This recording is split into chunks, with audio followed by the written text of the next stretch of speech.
Ange Telma, des actualités uniques, dynamiques et renversantes dans le journal TV.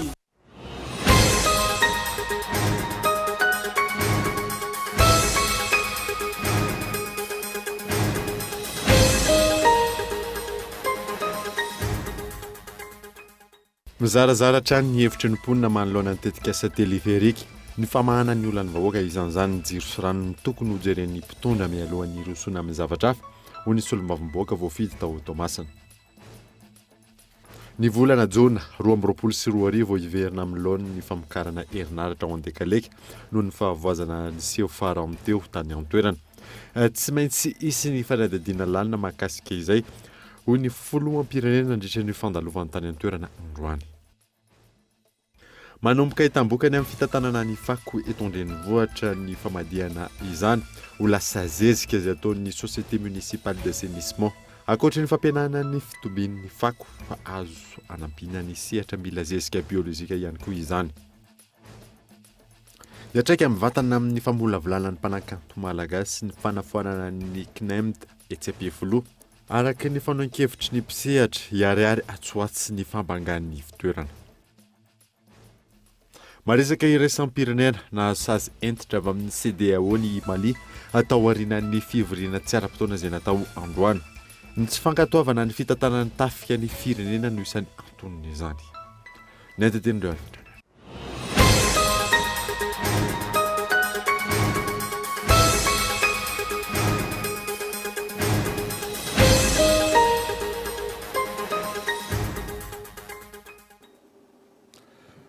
Finaritra plasy tompoko vavy fotoana vaovao eto amin'ny École TV Manasanoary anaraka izany hatramin'ny afarany. Nanamboatsika ny vaovao dia mizarazara hatrany hevitry ny mponina manoloana ny tetikasa teleferiky ny famahana ny olana vahoaka isan'izany ny jiro sy rano ny tokony hojeren'ny mpitondra mialohan'ny rosoana amin'ny zavatra hafa hoy ny solombavim-boaka voafidy tao Tomasina Gaëtan Andriatsilava. Mizarazara ny hevitry ny mponina eto Antananarivo renivohitra manoloana ny firosoana amin'ny tetikasa teleferika any amin'ny sarany avokoa ny ahiny rehetra sendra ny mpanao gazety. Salamiko aloha tsy afaka nitaingana izany satria misy tension aloha voalohany. Ny fahitako azy aloha raha ny embouteillage tsy afaka io izany. Satria ny ray ary ambony ary, ny ray aty ambany aty. Mahavaly le embouteillage izy aloha fa ho an'ny olona hoe afaka manana fafana manao anazy izy aloha dia mety tsara fa ho an'ny olona hoe sahirana sy ohatr'izany mety hoe amin'ilay frais antsinina. Ie. Mamaly le olona ndray kosa aloha izy amin'ilay famonjenan'ilay hoe fanenjehana fotoana izy dia tena mety tsara mihitsy. Io mihitsy mantsy netsika ny classe moyenne tsy dia misy tsony fa na classe ino hoe classe moyenne tsy misy dia na ianao faran'izay tsy manana ianao manana dia izay izany anisany anakahitako hoe mafinarina izy. Izany fieritreretako anazy satria tsy maintsy hoe lafolafo ilay izy amin'ilay courant sy namana ampiasaina amin'ilay izy dia tsy maintsy ho ambonimbony kokoa noho ny taxi be ny sarany dia mety tsy ho takatra ny malagasy rehetra. Misy ihany fa kavitsiana raha ny fieritreretako anazy no hatakatra an'ilay izy. Tombanana ho 3,000 hatramin'ny 4,000 ariary ny saram-pitaterana amin'ny teleferika raha toa ka lany ora iray na ora roa raha mandeha taxi be avy any Anosy makany Ambatobe. Ho vita ao anatin'ny 30 minitra ny elanelana raha mandeha teleferika. Isan'ny tanjona napetraky ny fanjakana malagasy amin'ny fametrana ny tetikasa ny ampihena ny fitoana ny famovizana izay tombanana fa miteraka fandaniana mitotaly hatrany amin'ny $10 tapitrisa isa-taona. Raha ny eto Antananarivo renivohitra manokana araka ny fanadihadiana nataony JICA raha mihena antsasany fotsiny ny embouteillage eto amintsika azohona mampihena ny fandaniana eo amin'ny $5 tapitrisa isa-taona. Na eo aza izany rehetra izany ny famahana ny olany sosialim-bahoaka no tokony atao lara-pamena ho ny solombavim-bahoaka voafidy tao Toamasina. Isan'izany ny jiro sy rano ny fananganana ny teleferika izay mila vola be. 150 millions d'euros. Nefa ny rano fisotro madio Antananarivo 125 millions de dollars tokony vatsiana vola dia tsy atao. Nefa nijereo fa mijaly rano olona Antananarivo ndraikindraiky misy 10 andro tsy manana rano. Ny resaka jiro tokony atao ny barrage eto amintsika Volobe dia tsy atao. Zany ve tsy mankadala vahoaka zany. Za tegna malahelo mihitsy hoe ny fitondragna dia manadala vahoaka isan'andro amin'ny zavatra hafa, manao surcommunication amin'ny zavatra hafa, fa ny tegna olagna ho an'ny vahoaka malagasy tsy vahany.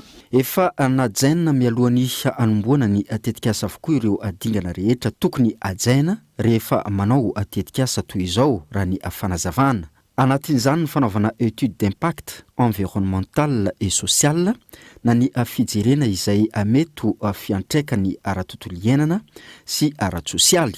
Efa noraisina ireo fepetra hifanaraka amin'izany. Efa voadinika ihany koa ny mety fiantraika ny ara-kolotsaina. Tafiditra anatin'izany ny fampidinina sy fakan-kevitra tamin'ny vahoaka sy ireo vondrona rehetra liana sy voakasiky ny tetikasa. Efa natomboka ary tsy maintsy tanteraka ny tetikasa ny filohan'ny Repoblika Madagasikara ary hitondra fanavaozana lehibe eo amin'ny fiainan'ny vahoaka. Ny volana Jona 2024 iverina amin'ny alohan'ny famokarana herinaratra ho andekaleka noho ny fahavoazana ny seho faranteo tany an-toerana. Tsy maintsy hisy ihany koa ny fanadidina lalina mahakasika izay ho ny filoham-pirenena nandritra ny fandalovana tany an-toerana androany gatao andretsy lavoatra.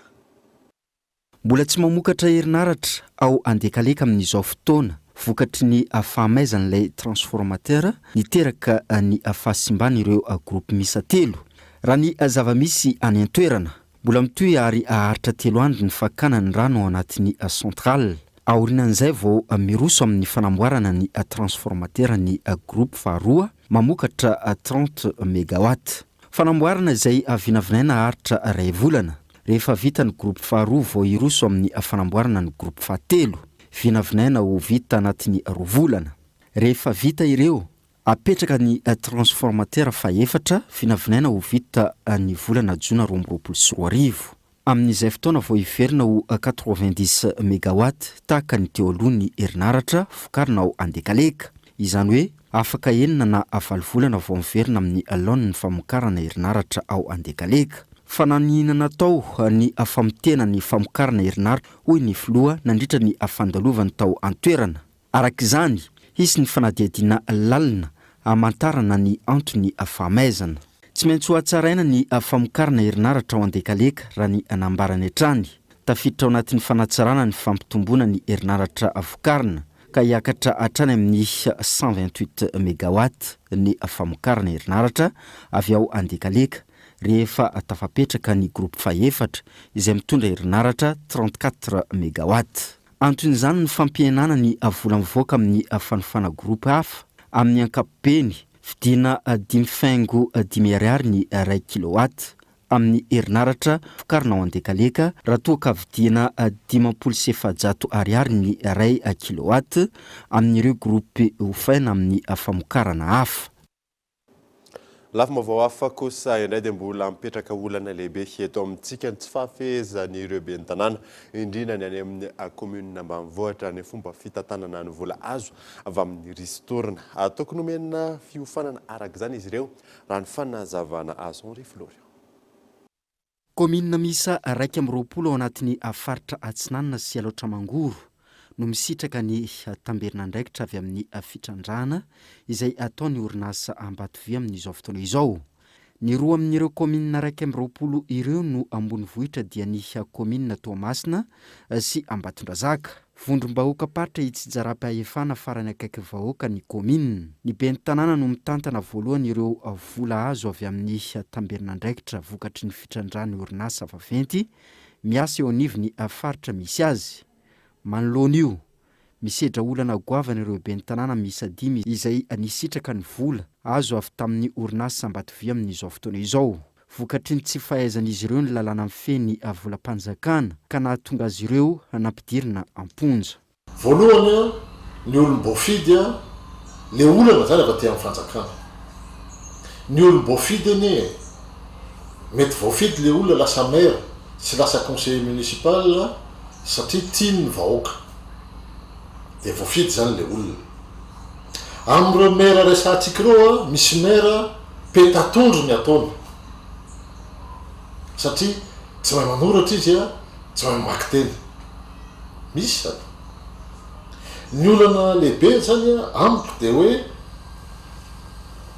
anjara amin'ny fanjakana kosa ministère de l'intérieur zany zay misahana koa ny décentralisation fitsajara-pahefana anjarany intérieur mametraka rafitra ahafahana manampy amin'ireny commune reny mba isin'ny olona manana traikefa amin'ny resaka volam-panjakana satria resaka fitantanana volam-panjakana zany nyresahany eto tokony ametraka olona mahafeny fitantanam-bola eny fotony ny fanjakana nampireo ben'ny tanàna ireo raha nambarany hampandinika fiainam-pirenena nanaovana fanadiadiana arakaraka le montant le vola tokony hoe misy na olona vaty amin'ny nasy formation taty amin'ny NFA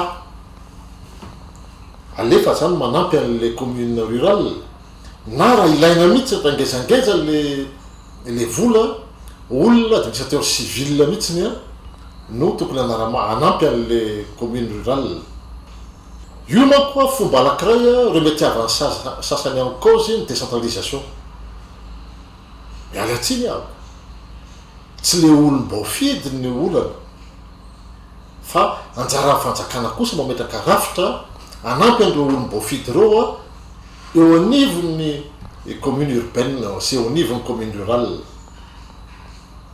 ahafahana mitatana tsara tongavana am'le bonne gouvernance any am'le vola azo amin'ny ristoriny tedaviny sasany centraliser indray manko le fitantanana ny vola à partir ny exemple io ankoatra io nanamafy ihany koa ity mpandinika fiainam-pirenena nanaovana fanadiadiana ity fa tokony hilofosana sy tena apetraka ny finiavana ametraka ny fitsinjara-pahefana tena izy ahafahany faritra indrindra fa ny commune misitraka ny fampandrosoana miditra amin'ny ampahany faharoa kosa nitetika Salalakely 3 fotodrafitrasa miisa 520 no tanterahana amin'izany ary maharitra 12 volana no fanatanterahana azy misy laharana ary zao taorian'ny fahavitan'ny ampahany voalohany nitetika Salalakely 3 anomboka indray ny ampahany faharoa amin'izay tetika izay taorian'ny baiko amin'ny fanombohan'izany ny volana oktobra 2024 teo. Misy ny lamina vaovao napetraka amin'ny fanatanterahana izany, isan'izany ny fanomezana tosika ny groupement Crète amin'ny alalan'ny fijerevana manokana ireo olona voakasika izay tetika izay na ny PAPS, personnes affectées par le projet. Voakasika amin'izany ireo olona izay tsy maintsy afindra toerana, ireo olona izay manana asa fivelomana amin'ny toerana voakasika ny tetika. Ny fijerevana ireo olona voalaza teo aloha ireo izay efa niaingana nandritra ny fotoana nanaovana ny fitsidiana ny toerana isiany izay tetika izay. Nisy nandritra izany ny fepetra ho raisina manoloana izany. Raha tsy ivina miisa 520 ireo fotodrafitrasa ho apetraka mandritra ny fanatanterahana ny ampahany faharoa amin'izay tetika Salalakely 3 izay. Isan'izany ny fotodrafitrasa ahafahana mivezivezy miisa 100, voakarosabla miisa 450, sisiny arabe miisa 2, lakandrano miisa 2, lalankely miisa 1 ary tohatra miisa 1. Fotodrafitrasa ara-pahasalamana miisa 510, borne fontaine miisa 420, bassin lavoara miisa 20, bloc sanitaire miisa 120, ary fotodrafitrasa vivre ensemble miisa 10, toeram-pamakiam-boky miisa 4, terrain de basket miisa 1 ary espace vert miisa 1. Raha tsy ahivana, maharitra 12 volana ny fanatanterahana ity ampahany faharoa amin'ny tetika Salalakely 3 ity, izany hoe hatramin'ny volana oktobra 2024. Tontolon'ny fiompiana kosa indray dia arahamaso ny fomba fiompian'ireo izay nividiny omby vavy be ronono izay nafaran'ny fanjakana isorohana ny faty antoka moa ny tompon'andraikitra aveo anivany ministeran'ny fiompiana isan'izany tsy maintsy fanarahan'ireo mpiompo ny fenitra takina. Zay zay etiny ionina saina. Nisy nividy avokoa ireo omby vavy be ronono nafarany fitondram-panjakana amin'izao fotoana izao. Saika ny sandraka tamin'ireo faritra rehetra ny mpanjifa izany raha nambaran'ny minisitra lefitra misana ny fiompiana tamin'ity androany ity. Nisy ny fifanarahana nataon'ny fanjakana sy ireo izay nividy izany ary isan'ny fepetra ny fitazomana ny karazan'omby. Dia hanaramaso miaraka amin'ny tompony ny fahasalamany ary koa rehefa misy tonga ny filana azy no hanaovana ny insémination koa ho any ny le omby zay efa nafarana. Tsy azo atao ny mampifanaraka omby vavy reo amin'ny karazan'omby hafa. Ary ho andraiky ny fanjakana no manafatra ny semence sy mampanaraka ny omby vavy be ronono zay efa natao mifanaraka amin'le karazany Montbéliard ny rasy zay efa nafarana sy normande dia tsy maintsy taranaka Montbéliard no taranaka Ombro amin'izay fotoana izay manana taranaka Montbéliard pure ireo tatsa ireo éleveur zay efa nandray ary zay taranaka zay koa zany no afaka koa hamidiny zareo amin'ny zay olona te hahazo an'izay taranaka zay. Raha ny taremarika 700 tapitrisa litatra isan'ny taona no filana ronono eto Madagasikara. Amenono io tsy maintsy nanafatra ronono sy vokatra avy amin'ny ronono avy any ivelany toy ny fromage, vovo-dronono sy ny sisa isika. Isan'ny antony nahatonga ny fanafarana ireto ombivavy be ronono ireto. Ankehitriny efa misy ny orinasa vonona andray ronono izay vokariny ireo tantsaha. Misy partenaire amin'izao fotoana izao hanodina ny ronono. Hanodina ronono ho lait concentré ary efa manoana amin'izay installation zany zay. Satria tsy maintsy hojerena ahoana ary ny débouché lalam-barotra hahafahan'ny olo ireo hamoaka ny vokatra. Efa misy eto toerana ary anatiny efa nisy efa orinasa efa nisy teto dia efa naheno an'io tetikasa io dia vonona indray zany hanao reprise ny activité hividy ronono. Zanak'omby iray no maty teo am-piterahana ary ombivavy iray hafa no maty ny pneumonia raha ny fampitambo vaovao iray avy amin'ireo ombina farana ireo. Ankoatr'izay tsy misy ahina ny fahasalaman'ireo ombivavy. Mialohan'ny volana jona ho avy izao ny fahatongavan'ireo ombivavy be ronono andihany manaraka hanampy ireo efa eto an-toerana raha nambarany tompon'andraikitra eo anivon'ny ministeran'ny fiompiana. Tontolon'ny fahasalamana dia nanambara ireo tompon'andraikitra ny fahasalamana ao Chypre fatao anatin'ny volana maromaro izay nahitana fivoarana ny variant delta sy Omicron rehefa nataony fikarohana olona marary ny Covid-19 miisa 520 no nahitana fitambaran'ny variant roa izay no nomena ny anarana hoe delta cron izany. Hatreto tsy mbola fantatra mazava amin'ny vokatry ny fitambarany ireo variant roa ireo. Tsy mbola fantatra ihany koa ny antsipriany fa rehefa fantatra moa izany dia vetina aminao ato anatin'ny fampalalam-baovao ihany mahakasika izay. Fa ofiatriana ny valina retina Covid-19 izay hatrany fa eny amin'ny fonjana tanimora no atsaraina ny fandraisana vojomaika ny toeram-pitsaboana sy ny toera-fiboan'ireo olona ahina na mitondra ny tsimika retina Covid-19 eny toeran'ny alarana avy. Noavoazina tanteraka ny toerana fandraisana marary eny amin'ny fonjana tanimora, eo ihany koa ny toerana vaovao andraisana ny marary sy ny fiboana vao naorina ho an'ireo ahitana soritra retina amin'ny valana retina Covid-19. Natao ihany koa izany ho fanatsarana ny tolotra ara-pahasalamana ny voafonja raha ny tatitra nataon'ny mpiara-miombinantoka amin'ny fanjakana sy ny solotenan'ny ministeran'ny fahatsarana nandritra ny fandraisana vonjimaika ny atoerana teny amin'ny fonja. Hatreto tsy mbola nahitana trangana valana retina Covid-19 teny amin'ny fonja raha ny tatitra nataon'ny tompon'andraikitra. Hanamaivana ny fiatrehana ny valana retina ihany koa ny fanatsarana toy izao. Ho fiatrehana ny mety hisy ny tranga Covid-19 eny amin'ny fonja, efa misy ny lamina napetraka hiarovana ireo voafonja hafa. Ny lara-pahamena eo amin'ny ministeran'ny fitsarana koa ny fandraisana ny disposition fiarovana ny voafonja amin'ny valana retina Covid.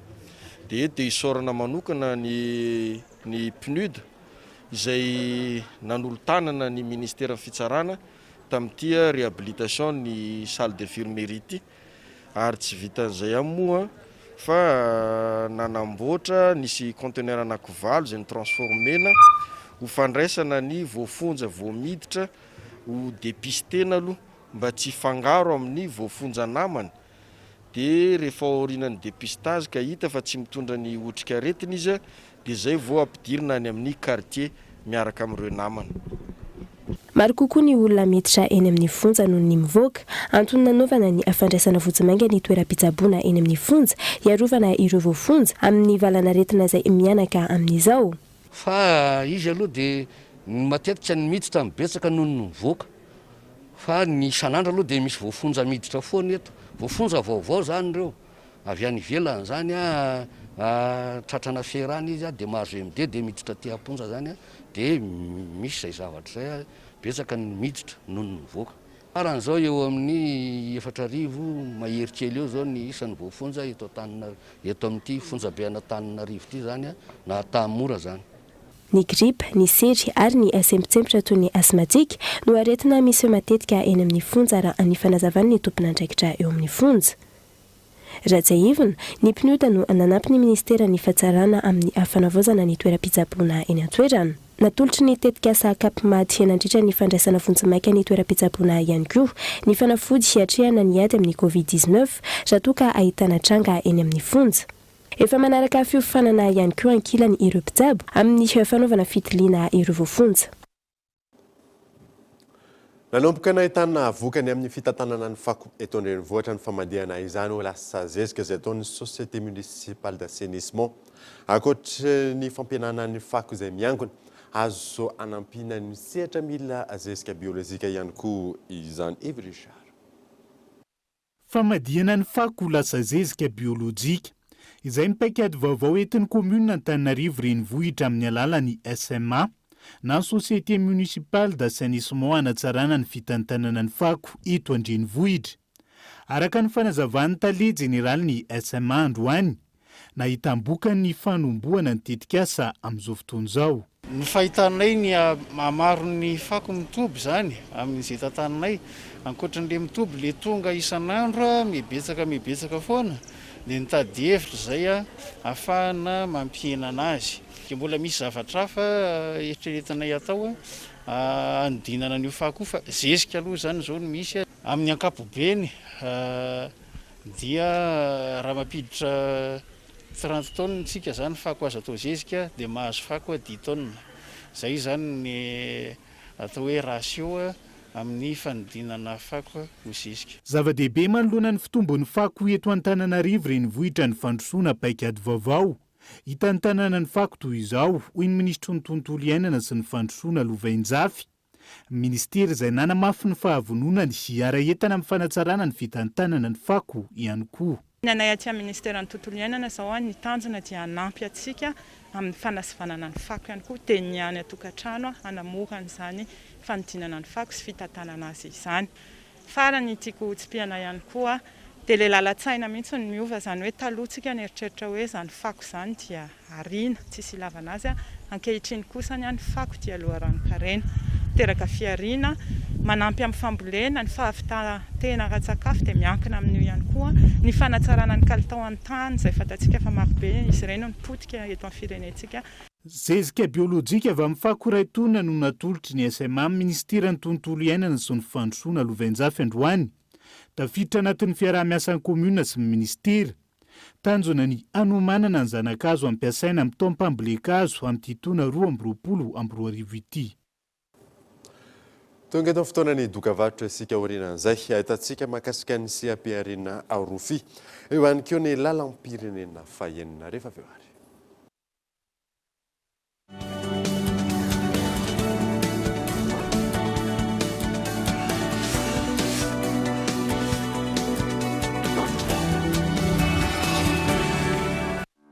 Fête légendaire! Isaky ny vidy Legend Max à 39 000 ariary monja ianao. Dia mandray anjara hatrany amin'ny fisariana, azona smartphone sy vokatra Telma hafa isan-kerinandro. Manatonangana eny amin'ny Telma Shop dia izao.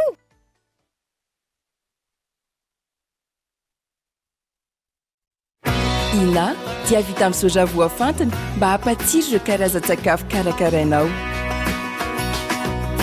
Ny menaka Ina dia ahitana oméga 3 sy oméga 6 ary ara-pahasalamana no notrikaina entin'ny soja. Ina ilay menaka manome tsirony nahandronao isan'andro.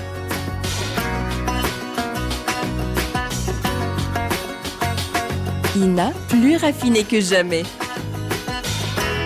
Ita, huilerie industrielle de Tamatave, misy hatramin'ny 3 sy 4 arivo. Chocolat Tsar, un goût authentique, un éventail de saveurs. Tsar, un trésor riche et gourmand, issu des précieuses fèves de cacao de Madagascar. Succombez au plaisir infini et profond du chocolat Tsar et de ses arômes intenses. Chocolat Tsar, savourez vos émotions.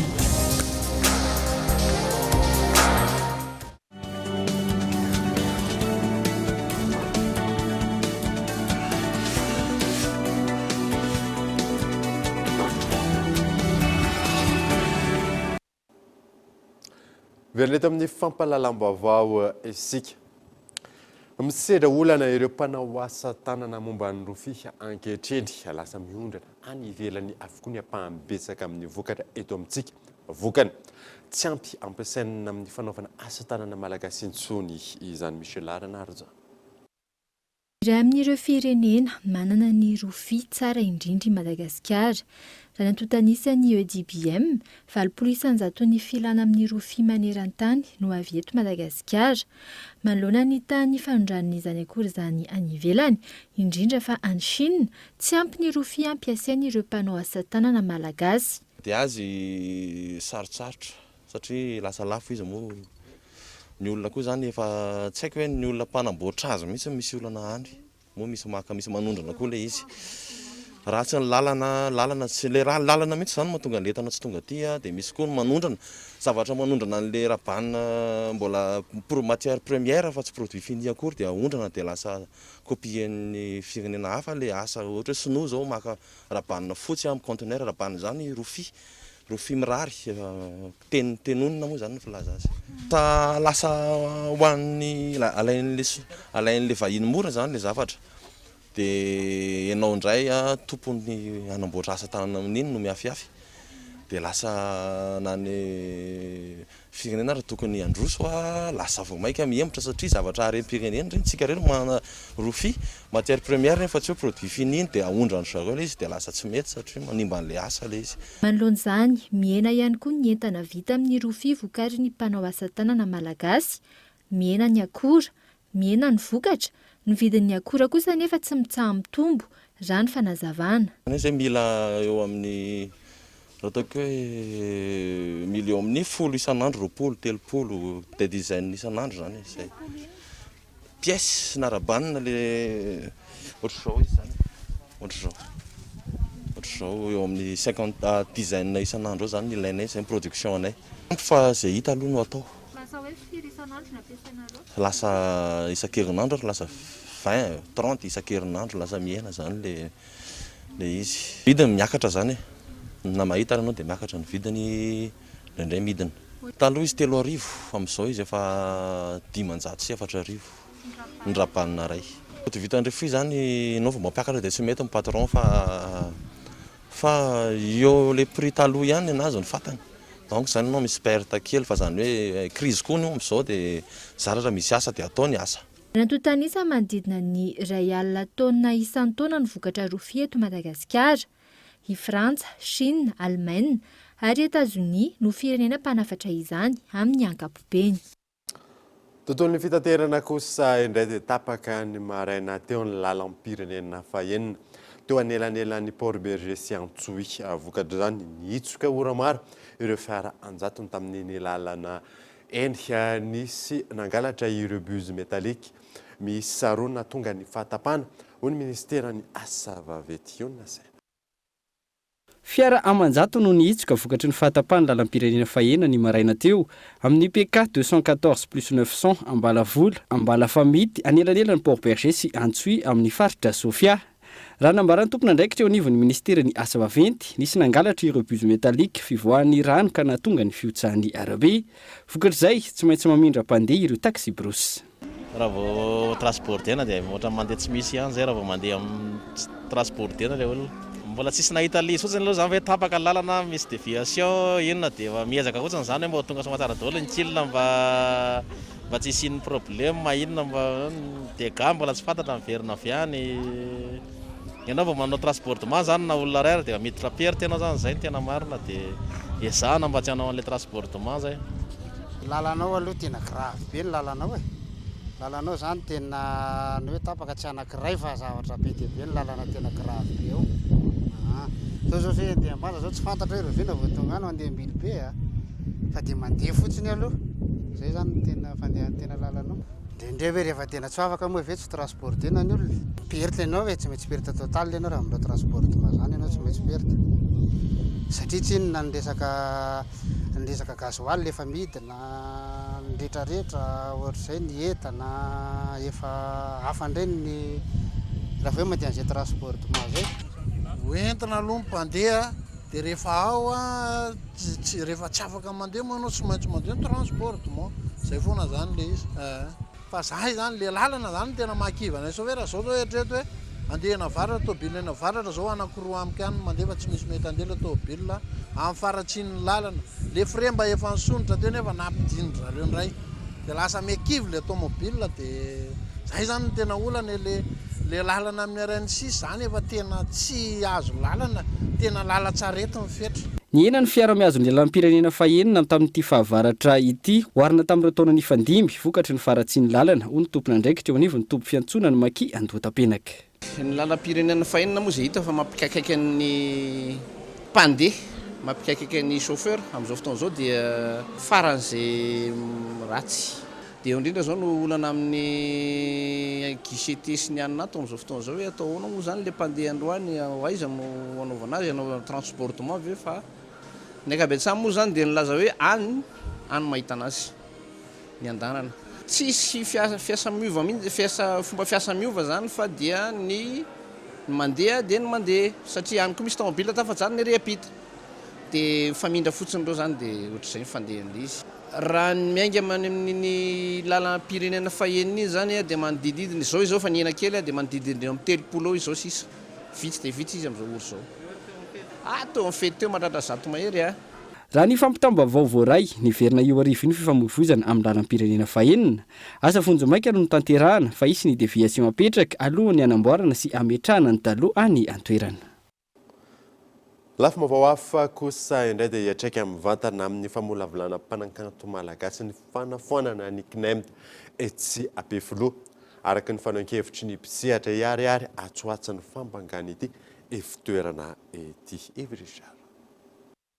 tafiditra anatin'ny sampandrara miankina amin'ny ministera no foanana nandritra ny filakevitra minisitra farany teo ny CNEMD na ny fitoerana nasionaly mampiofana momba ny mozika sy ny dia raha ny fanio-kevitra mpisehatra amin'ny tontolo ny famokarana sy ny famorona kiriray zava-dehibe tamin'ny famolavolana ny tanora sy ny mpitia mozika te hiditra anatin'ny sehatra ny matianina ny ivitoerana dia mandeha foana ny mozika io satria avy ao anaty izy io fa tsaratsara kokoa raha mbola eo reny ivitoerana ireny mampianatra ny mpisehatra rehetrarehetra zany izay hisehatra amin'le tontolo ny mozika moa zany mandeha foana na dia tena hoe tsisy an'ireny ary fa mandeha ila fotsiny zany hoe mandringa le izy satria somary ohatrany mianatra any ampianarana ihany hoe afaka mahay manisa vola ny olona afaka miaina amin'ny normal tsara fa hafa ihany nianatra manoratra sy ny mamaky teny zay kosa aloha tafiditra anatin'ny fanatanterahana ny toromarika ny foloha ampianana ny fanampiana rabola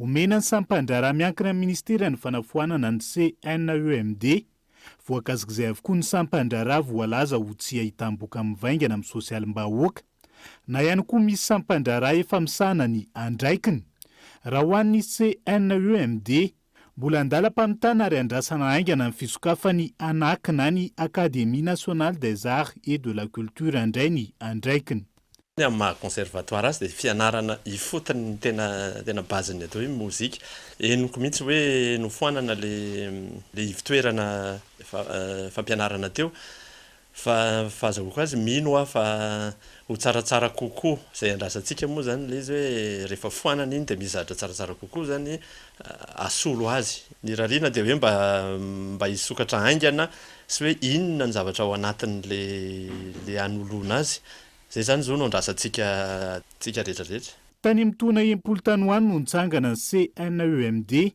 efa maro nikita mozika malagasy nivoaka teo anivony ivitoerana hatrizay raha ny taom-pianarana lasa teo inona amin'ny 700 mpianatra ny sehatra teo amin'ny disy mozika nanaraka fianarana teo anivony ivitoerana isany nanamafy ny fahaiza-manao ny mahakasika ny hira sy ny fitendrena teny an-toerana ny tarika zazakanto tsy mbola nahazoana fanazavana misimisy kokoa mahakasika izay ny tale jeneraly ny kolotsaina eo anivon'ny ministera-piandro any izay andrasana ary hotaterina eto amin'ny fampahalalam-baovao hatrany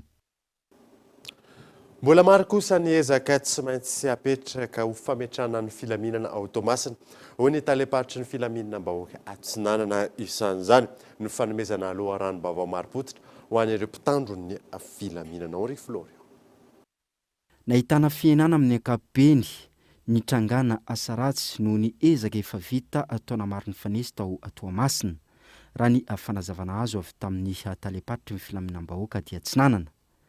Isan'izany ny fiainan'ny tranga fanafiana amin'ny tapiadina na dia somary ny nahery vaika aza ireo fitaovam-piadiana ampiasan'ireo olon-dratsy. Tsy nisy ihany koa ny fakana takalonaina.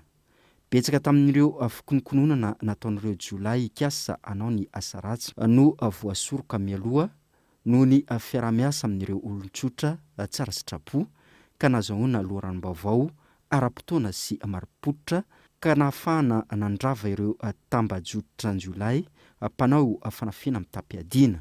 Na zanaty zany nefa mbola misy ny zavatra tsapa fa tsy mety satria raha mahalala fa mbola misy ny fanafiana amin'ny tapiadina etseroa misy basy poleta misy ny amin'ny antsy zava-maranitra ny amin'ny elakelan-trano sy ny sisa ireny rehetrareny zany mbola adiko avana hatrehana hatramin'izao.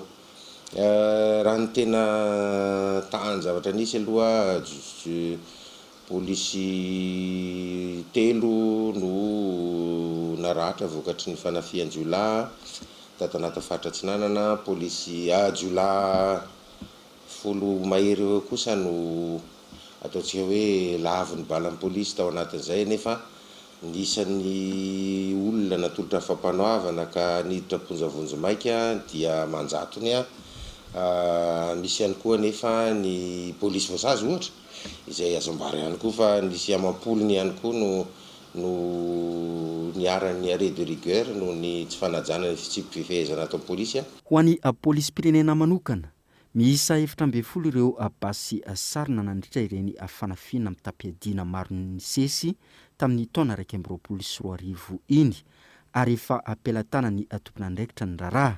Nahitana fitombona kosa raha ny resaka fisolokiana sy ny fifadiam-pitokisana ary ireo fandikan-dalàna madinika eny anivy ny fiarahamonina. Sehatra maro no nitondra faisana nandritra ity taona 2024 ity. Nahitam-bokany ihany koa ny ady atao amin'ny zava-mahadomelona.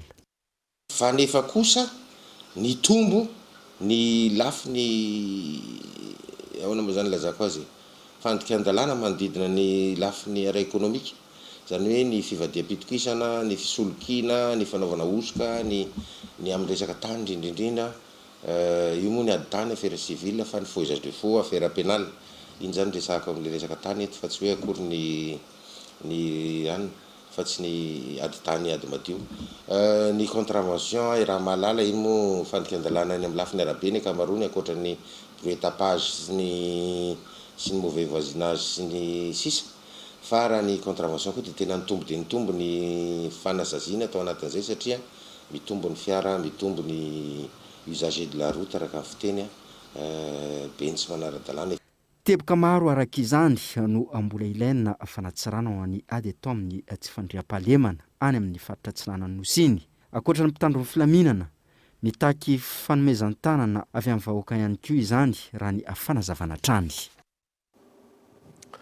Taorina ny fivoahan'ny didim-pitondrana ny 7 Desambra 2024 lasa teo ny tanterahany androany fametrahana galona ireo nahazo jeneraly eo anivon'ny gendarmerie pirenena. Deso ny filazana avabetsaka ny jeneraly eo anivon'ny tafika ho ny sekretera mpanjakana miadidin'ny gendarmerie pirenena gato Andriatsilava.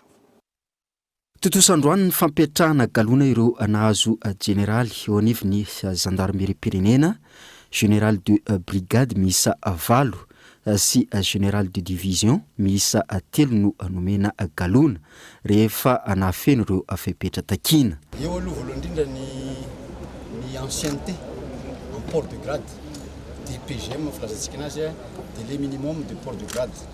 Eo ny fonction zany hoe le andraikitra tazomina satria azadiny fa ny grade hoentina miasa fa tsy hoe ametraka comme ça.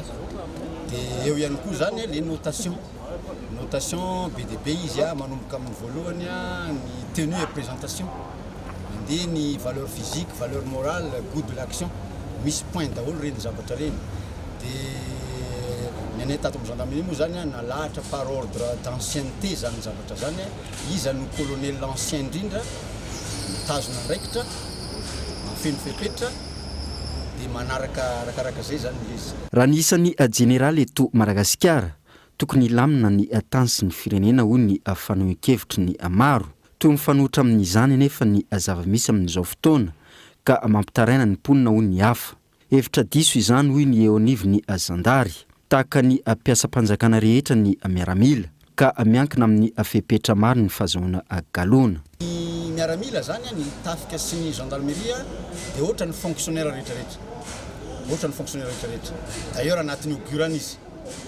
Dia aza mieritreritra nareo hoe raha ny stade misy anazy zao 37 ans de service général de corps d'armée fa misy koa ny magistrat misy any administrateur civil mety efa 37 ans de service mitovy laharana amin'izany échelon zany fa noho izay hoe manao tenue dia lazaina fotsiny ahoana reto général be dehibe reto hevitra diso io tompoko ary za moa mampampianatra anahy manitsy foana diso io hevitra io fa misy général koa any amin'ny sehatra misy azy.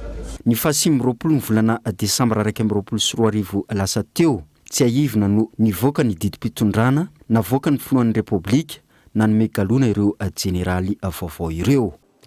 Androany kosa ny akatrakiandry Senegal ary nivoaka nandresy tamin'ny minitra farany raha niona tamin'ny Zimbabwe Sadio Mané moa napiditra ny baolina tamin'izay lalao izay. Fa maresaka iraisam-pirenena izay hatrany dia nahasazy entitra avy amin'ny CEDEAO i Mali taoriana fivoriana tsy ara-potoana izay natao tamin'ity androany ity ny tsy fankatoavana ny fitantanan'ny tafika ny firenena no isan'ny anton'izany fanady. Isoler le Mali pour le contraindre à revoir sa copie. Entitra ny sazo noraisin'ny CEDEAO na ny communauté économique des États d'Afrique de l'Ouest mahakasika ny Mali taorian'ny fivoriana tsy ara-potoana nataon'izy ireo androany. Antony tsy fahavonona ny tafika nanongana ny fitondrana tany an-toerana ny taondasa iroso amin'ny fividianana ny volana febroary. Isan'izany ny fanaovana fahirano na ny embargo azy mikatona amin'ny firenena anatin'ny CEDEAO ihany koa arak'izany ny firenena manomboka androany. Miantona ny fifanankalozana ara-barotra ankoatra ny entana ilaina amin'ny fiainana andavanandro sy ny fanafody mahakasika ny fahasalamana. Miantona avokoa ny fanampiana ara-bola tokony hositrahany Mali. Raha ny fanehoan-kevitry ny tompona andraiki-panjakana ny an-toerana amin'izao fotoana izao. Antony tsy ahafahan'izy ireo manomana ny fividianana ny krizy indrindra lafiny tsy fandriam-pahalemana. Dimy taona ny takian'izy ireo hanomanana ny fividianana araka ny fanehoan-kevitra hatrany. Et la nécessité de réforme avant tout scrutin. Dia izay mamarina vaovao tamin'ity androany tengatrano nanaraka izany soava tsara atao tompoko.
JB Telma, des actualités uniques, dynamiques et renversantes dans le journal TV.